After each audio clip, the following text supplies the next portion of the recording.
Imaginez toute la grandeur du buffet des condominiums. La ville, elle paye, elle récupère des taxes des Chinois depuis la fondation de Chinatown. Les Chinois arrivent dans Chinatown de Hong Kong, de Shanghai, de Pékin. Ils arrivent de Guangzhou, de Chengdu.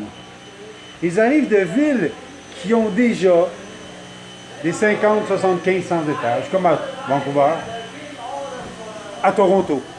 Montréal, il y a une petite clique à la ville qui accepte de prendre les taxes de tous les propriétaires des terrains dans Chinatown, mais refuse de leur permettre de bâtir plus de 4 étages. Ils ne peuvent jamais rentabiliser l'argent qu'ils ont mis pour acheter ces terrains. Ils ne peuvent jamais payer pour l'ingénierie complexe comme certains des terrains souterrains de la ville ont été vendus à des intérêts privés. Il est donc très complexe pour les ingénieurs. Donc, ils ont une grande charge de travail qui demande beaucoup d'argent.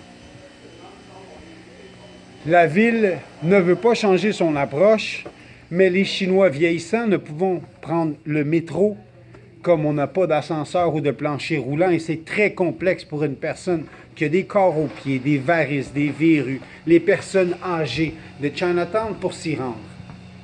La construction de condominiums est donc humanitairement nécessaire. C'est pourquoi nous bâtissons des condos dans Chinatown. Les permis, la ville s'objecte, eh bien, il y a certains avocats autochtones qui s'adressent à la reine pour demander le droit de construire pour des raisons humanitaires. Dans certains cas, la ville octroie 22 étages et offre des plans écrits à la main des ingénieurs de la ville nous disant « Si vous faites comme ça et comme ci, c'est correct. » 22 étages. Eh bien, c'est clair que les habitants de Chinatown ne demandent pas toujours le permis pour faire leur construction. Il est clair aussi que quand les commerçants appellent la police parce qu'il y a des itinérants dans leur commerce, eh bien la police ne vient pas. Ils laissent les itinérants jouer de la guitare, agresser les touristes et demander de l'argent, quêter, torse nu, devant le buffet.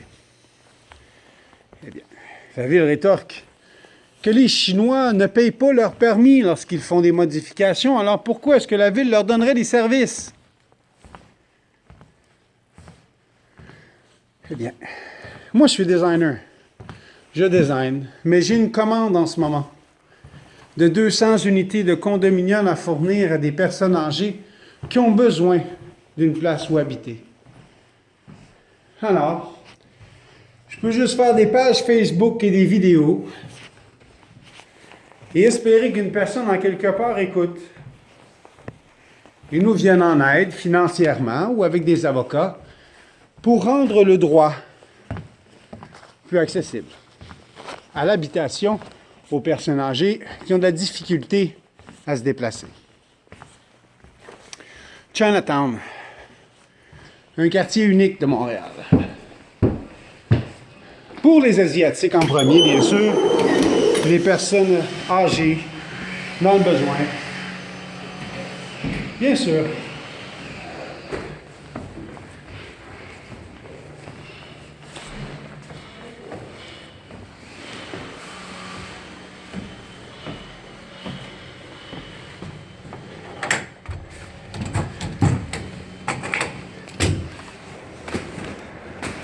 On parle de Chinatown, là.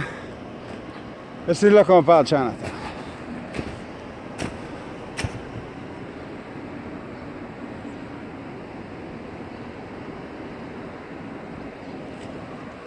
Le centre communautaire chinois.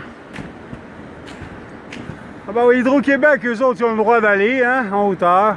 L'hôtel a le droit d'aller en hauteur, mais le peuple asiatique, eux autres, non. Les Chinois, non. Les autres, ils n'ont pas le droit. Les intérêts bancaires ont le droit, la bourse, elle a le droit.